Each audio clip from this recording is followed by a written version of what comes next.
So yeah, let's just start this off at the beginning. So I'm Laspy, obviously. This is the Chronicles of Laspy. Oh, I stayed up. And at the beginning of my life was pretty similar to probably everything you guys know. Like my mommy and my daddy, they loved each other very much for a short period of time. But luckily that period of time was just long enough for them to really come together. Laspy, you got a thumbs up. And decide to, thank you. And decide to really take the time to prep, plan out, and take that moment together to decide to have a child. And that's how my brother came around. And then like 3 years later, they're like, we got one, might as well try another. That's not to say that like, they didn't love me or anything like that. Like, my mom has this story that she loves to tell, where it really shows how much love is within this family. So growing up, my grandma lived inside of our basement.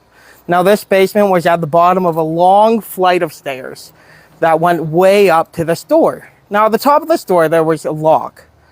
Now my older brother really loved his grandmother.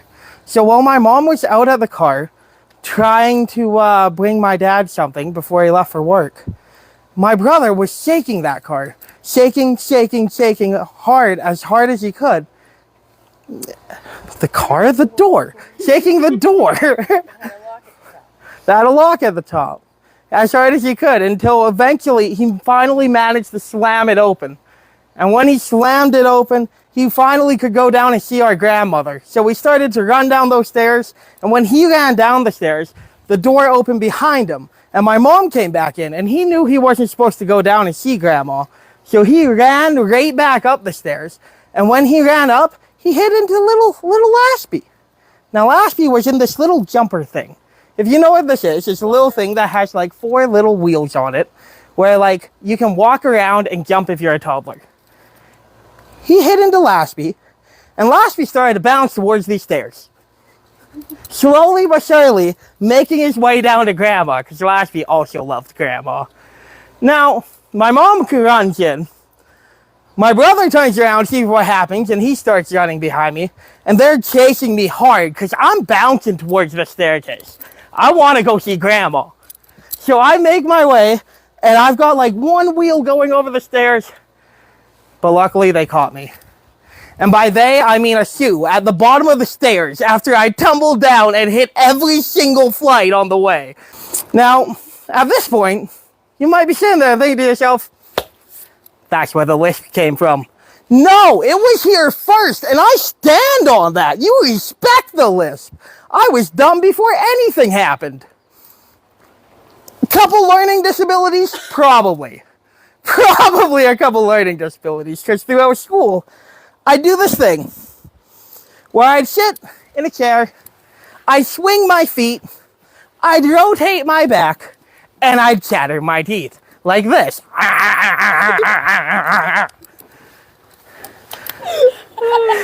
Now, that's behavior for one thing, but that behavior is something incredibly different when like a person of authority is trying to talk to you and really trying to have a conversation. So the teacher's sitting there looking down at me like, little Laspy, what's 2 plus 2? And I also like to repeat stuff. So I looked back at her and I was like, it's 4, it's 4, it's 4. Yeah, Laspy knows it's 4.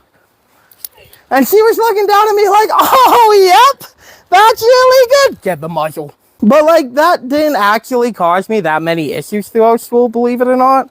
Because I still managed to make a good amount of friends and have these like interpersonal relationships. Like one of my best friends also has a speech impediment. Now something I didn't know at the time, and I'm assuming you don't know now, is when it comes to speech impediments, there's a hierarchy. Which starts with R, and then you go down to T, and then you get dog water S. Now, I didn't know that at the time, and growing up, we're in a town with 2,800 people and a school that only had 75 people in it.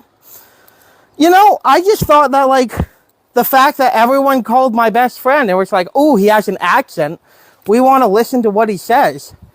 That was just something completely different, because, like, he'd walk into the class, he'd look around, And he'd like have the strut going on. He'd have the shoulders back and the confidence. And he'd look at you like, I want to work on the railroad. Whereas I would end up walking in wanting to copy him and like see that same thing he was doing. So I'd walk in the same way, but with a lisp on the S. Because instead of everyone thinking I had an accent, they thought something else was going on, which I did not know at the time. So I'd walk in with this attempted same swagger, like, you know, outside of 7-Eleven, shoulders kind of back, kind of forward due to the fact it felt weird, hair non-existent due to the fact that I just had lice, and I'd look at them like, that baby. I did get a very similar amount of attention to everyone else, because like, the same group of people looked at each other and they would talk about how I was talking. And they talked to the teacher. And the teacher talked about how I was talking. And the teacher talked to this guy. And this guy brought me to a room. And he picked up a doll and he said, show me on the doll where they touched you. Oh, something else you need to understand is I grew up really poor. And I grew up poor inside of the age of technology. Now, that can be a little bit different than regular, because regular poor is like, yeah, I'm a kid, I go to school. I like can't get the same Bakugans as them. That's fine. Whereas I walked in and I thought I had all the newest technology, all the newest fits, everything like that. So I'd walk in with my cassette Walkman that my grandma got me from a thrift store, attached to wraparound headphones that I'd love to blast, just looking around like, yeah, you guys listening to music? Yeah, I got the new Elvis sound too. I like this as well. And they're all sitting there talking about Bruno Mars and this, and I'm like, all right, Laspy can get Bruno Mars. Laspy has no problem with that. So I'd sit down for like 4 hours a night with a pencil and a piece of paper trying to get it on the radio so I can record it through this cassette Walkman. And then I'd go back up to school and be like, y'all want to listen to music still? If you both put like 2 ears up to these wraparound headphones, we could squeeze it real tight and almost hear it. This only became real apparent to me that it was a major problem roughly around the time that I first went over to my friend's house.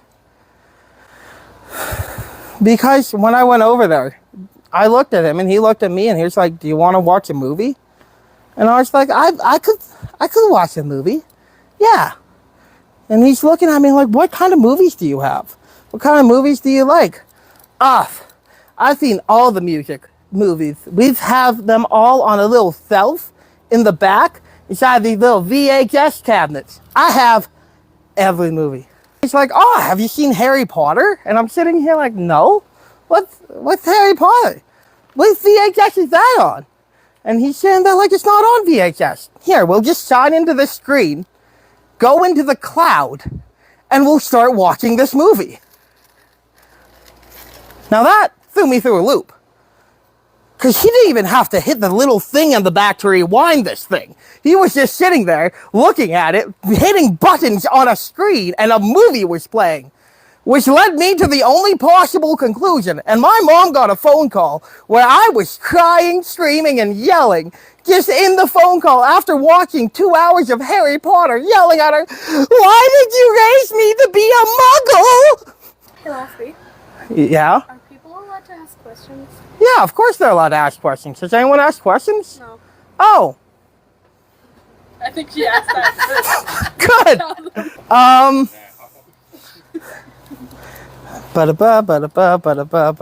Muggle. Now, around the time Harry Potter came out, and if you're a little younger, you probably won't know, like, what I'm talking about, but this is around the time that PC culture started to really become a thing. Because before that, most people wouldn't really, like, talk about it in that many ways, but it's really good that it did, because, like, so many people who didn't have a voice. Who made the logo? Yeah. Artemis. Hello! So many people who didn't have a voice like finally got that ability to like speak up about the discrimination they were under and the insults they were under. And that's a beautiful thing for most people, except me. Because for me, that is the biggest catch-22 I've ever heard.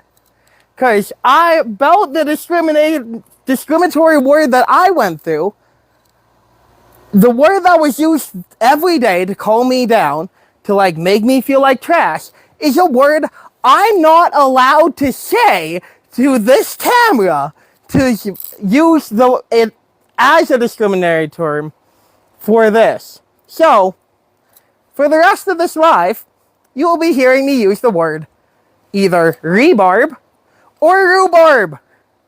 Now, if you need some time to figure out what that means, he called that thing. K likes. 1.7K likes. 1.7K Keep likes. going. Ah! What do you mean I have 1.7K likes? Yeah, so, you know, the more,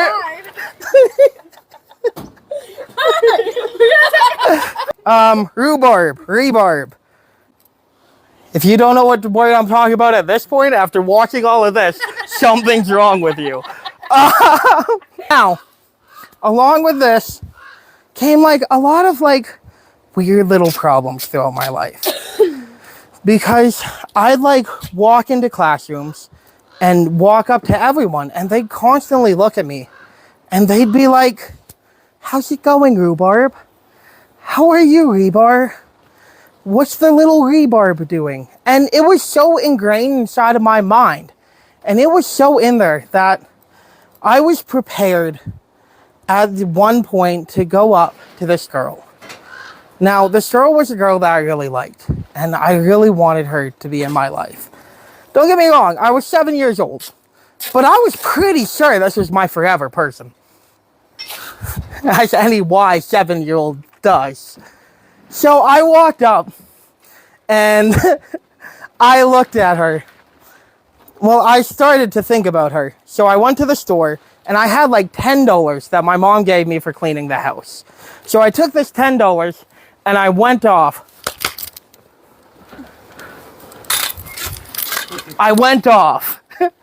To the store, and I picked up like this little earring set and a chocolate bar. And I was gonna go give it to her and ask her to be my Valentine. So I brought it over and I started walking to school. And at that point, I had this earring set and 3/4 of a chocolate bar. And I walked into school and I had this earring set and half a chocolate bar. And I sat down next to her and I clutched this earring set and I shoved the chocolate bar wrapper into my pocket.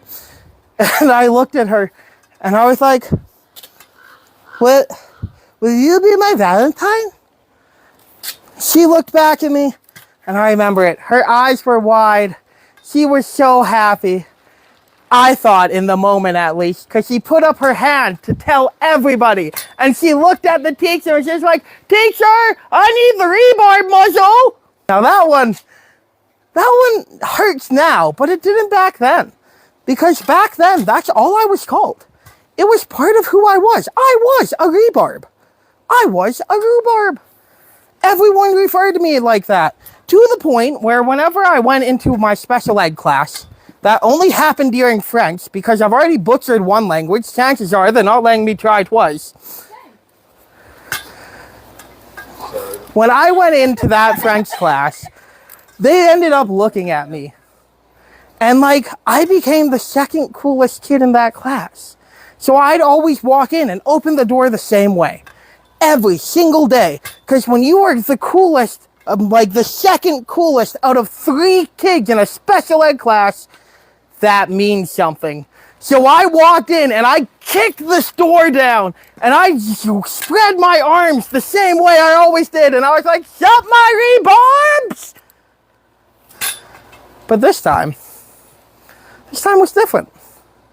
I ended up having the teacher pull me aside. And this teacher looked at me and she was like, "Laspy, you can't say that word." And I'm sitting here thinking about it. I didn't say that.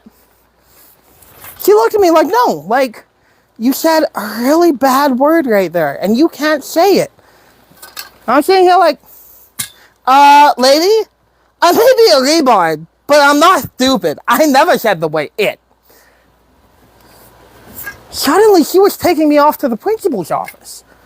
And inside this principal's office, he sat me down and he looked at me, and he explained to me that using the word rebarb was discriminatory. And that every single thing that everyone has said to me throughout my entire life growing up was actually a terrible thing. And they were making fun of me and they were calling me down. But it was such a part of my personality. I didn't know how to take it.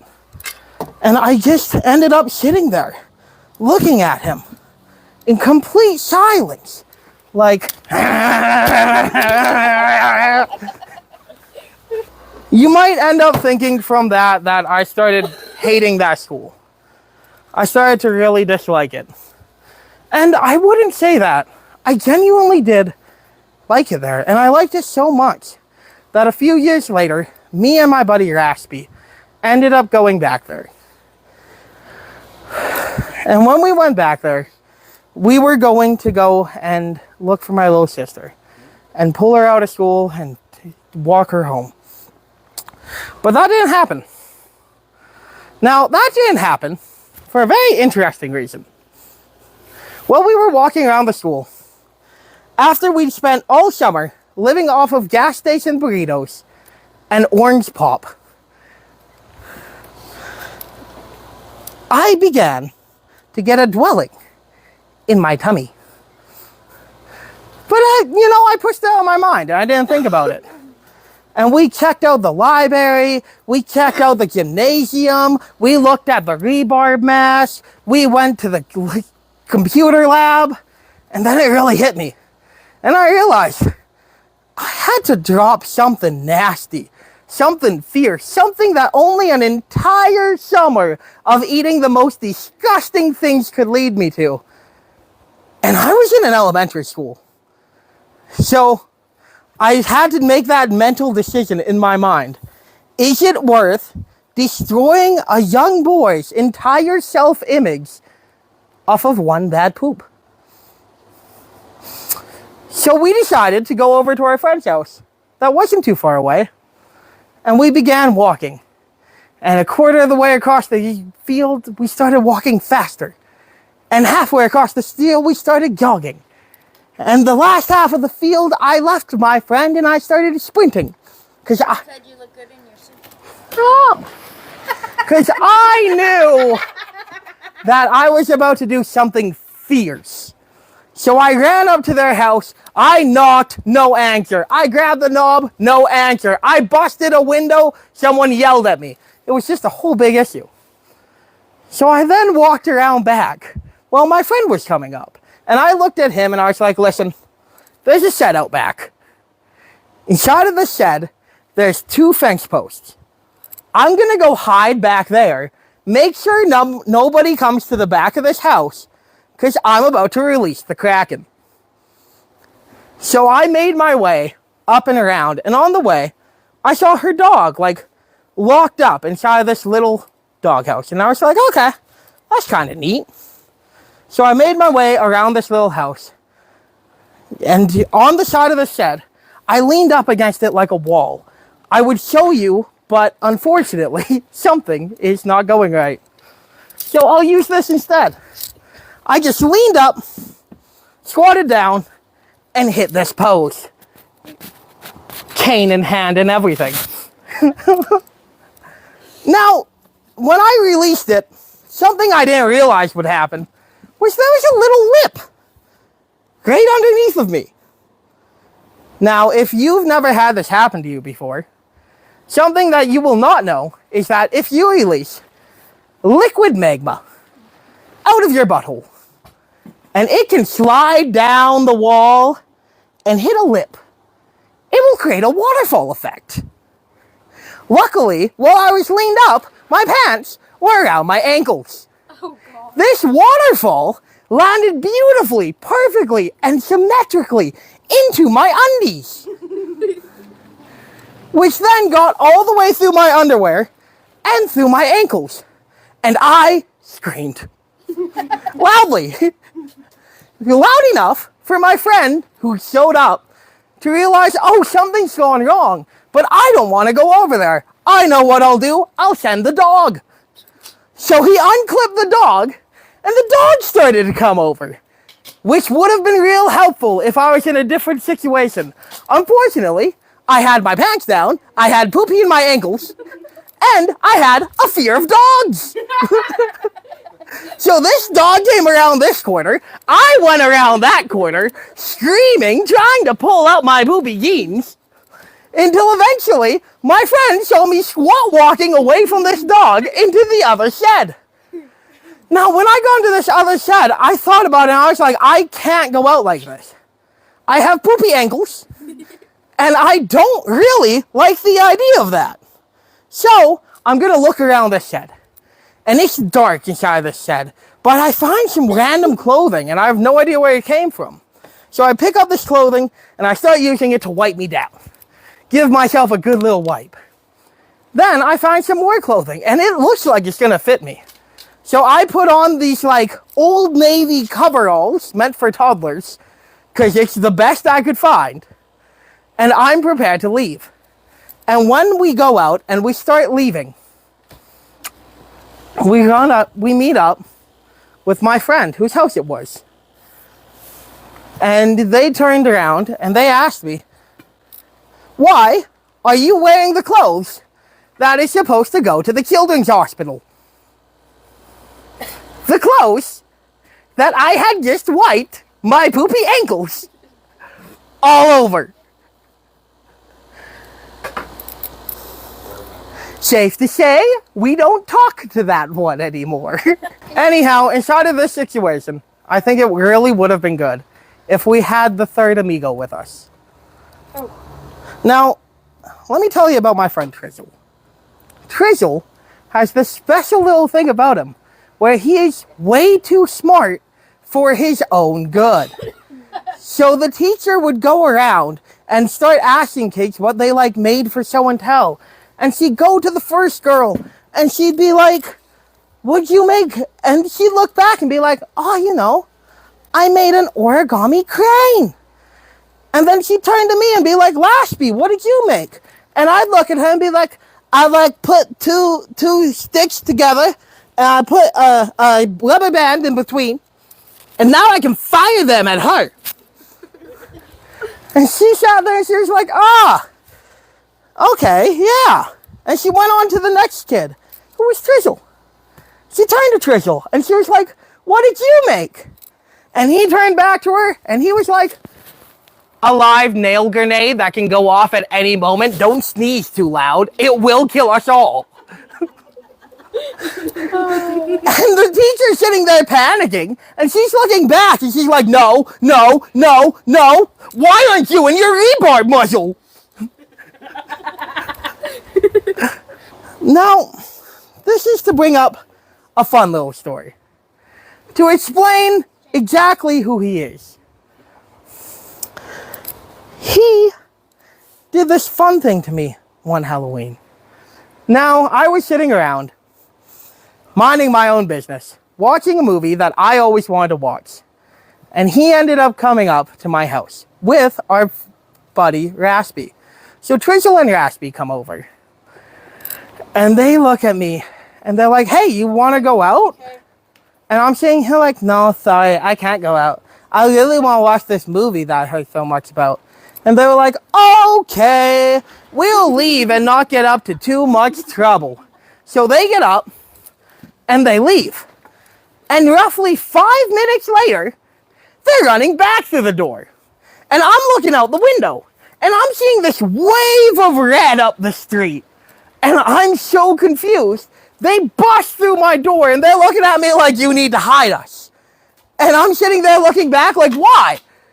And my buddy Trizzle turned around to me, and he's like, well, you know how these things happen. I had a little extra stump removal, so I made lava on your street. These accidents and all. So now we have a tradition of watching one movie every year. That same movie that we hid and watched right there. And I don't think I can physically explain to you how difficult it is to talk to any girlfriend that I have or anyone I meet and explain to them, no, every Halloween I have to watch the movie Kung Fury or else my friend might commit accidental terrorism. That's all fine, but you know, these things happen as kids and we all grow up. Now, when I grew up, I started work at a very specific place. This place shall not be named for lawsuitable reasons. But this place had a boss. Now this boss, he wasn't one of those people that you really looked at and thought to yourself, yeah, he deserves where he should be. He was more so one of those people that you look at and you think, who do you blackmail? And he'd get up in your face and he'd start screaming. He'd start yelling. He'd start going off. And he'd really start going down at you. And one day he was doing it to me. And I couldn't take it anymore. So when he started doing it to me, I started gripping my fists. I started shaking violently. And there was only one thing at that moment I knew I could do. Only one thing that I could say. And I looked at him right in the eyes and I said, hi! He didn't know how to respond to that, so he walked away. The next day, he came up to me, got in my face the same way, and I looked at him and I went, hi! Then the next day, he didn't even come up to talk to me. And I ended up walking up to him, and I looked at him and I went, hi! And then I walked away again. And I continued to do this for the next 7 months. Not a word said to him. Until finally one day, he came up to me and he looked at me and he was like, what kind of a rhubarb are you? And I'm happy to say, after that, he got fired. 3 years later for something completely not related. Now, I realized from that encounter that if you move high enough up at one place, you can start to almost say anything. You can say anything you want. So I started grinding and I started working hard. I showed up for overtime. I worked extra shifts. I took every minute I could for that company and it rewarded me with some of the worst heat stroke anyone had ever seen. Now, you might be wondering about heat stroke, and I'll tell you about heat stroke. Oh, Jesus. Some guy named Will said the stagehand needs to find some more props. But heat stroke is like one of the most wild things that you can go through. Now, the reason why it is such a wild thing is because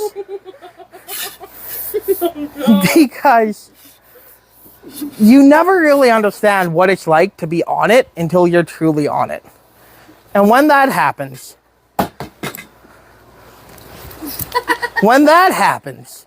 it truly becomes a problem. It was worse than the 3 times that I've accidentally drugged myself. Now, one of those times, the way it happened, was me and my friends were out inside of the woods.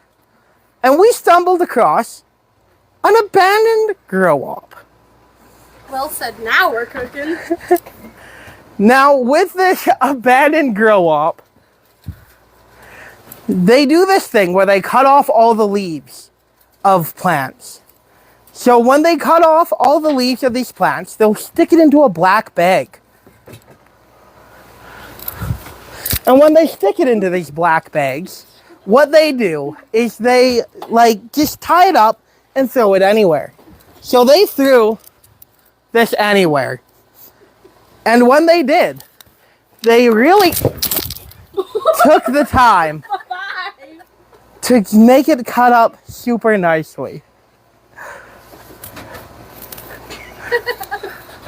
Oh God, not my paddle. So we took this home. We took this entire bag home. And when we took this bag home,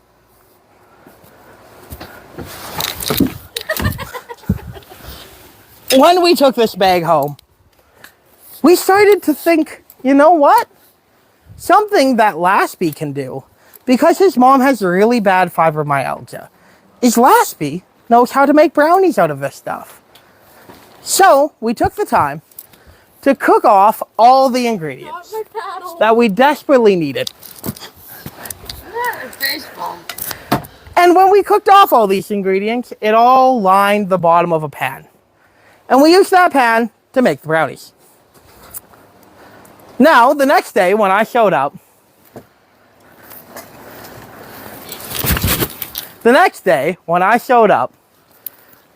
I put these brownies inside the fridge to make sure they were safe.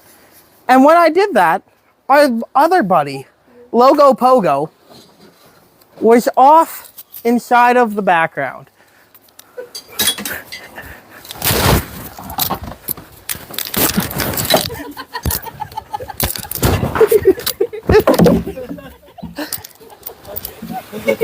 So he was in the background.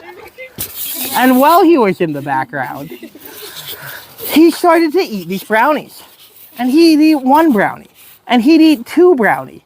And he'd eat 3 brownie. And every time he ate a brownie, he had a problem. That problem is he was getting hungry. And after about the 5th brownie, we decided, you know what? We're going to go to the store. We're going to get you something else to eat that is not a brownie. So we went to the store and we picked up meatballs and Eggos.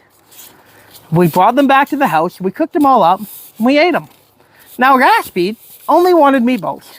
So Raspy decided not to have any of these meatballs.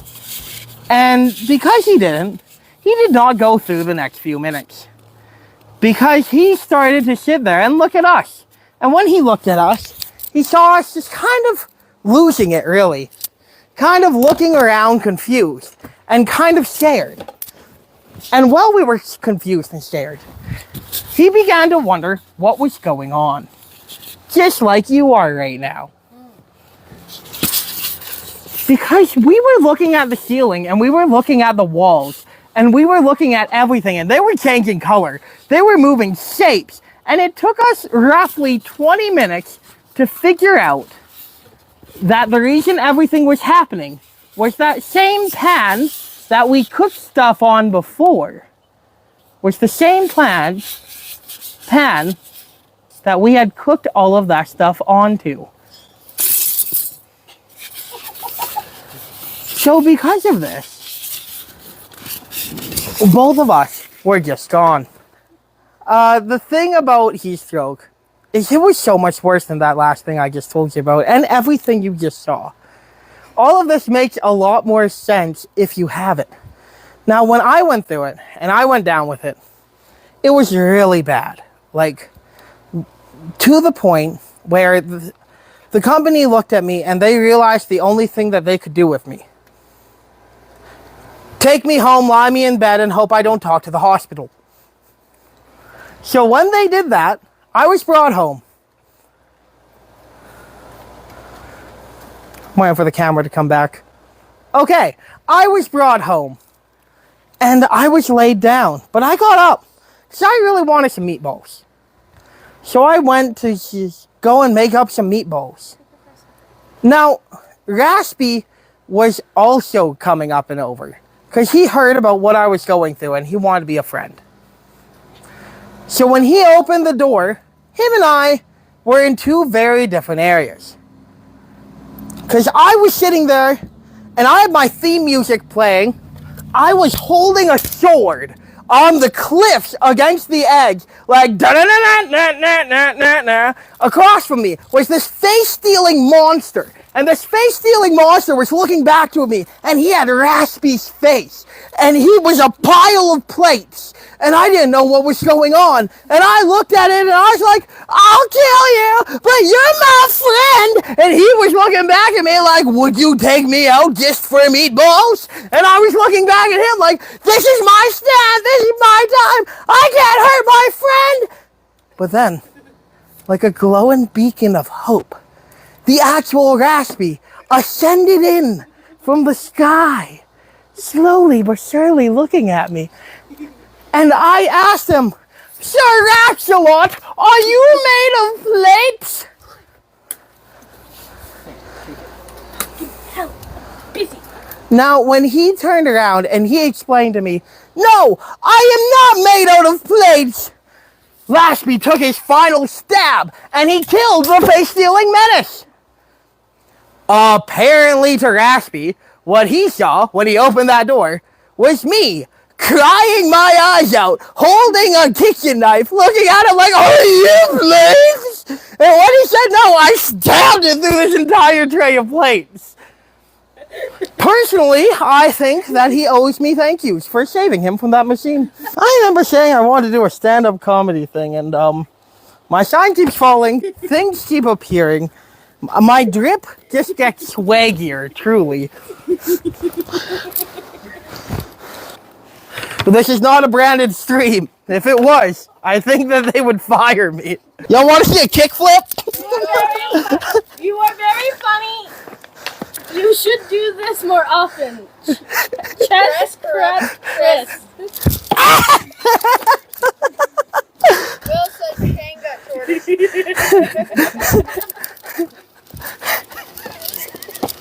He's gonna take out the sign. Kickflip! What are we doing? I don't know. I can't see anything. You know, after all the planning we did for this, we should have planned it better. Oh, someone just followed the live creator. Oh, that's interesting. I don't know why they're doing that. This is trash. This is hot garbage. Good looks followed the live creator. Ooh, nice. It's following behind me. Obviously, it hasn't caught up.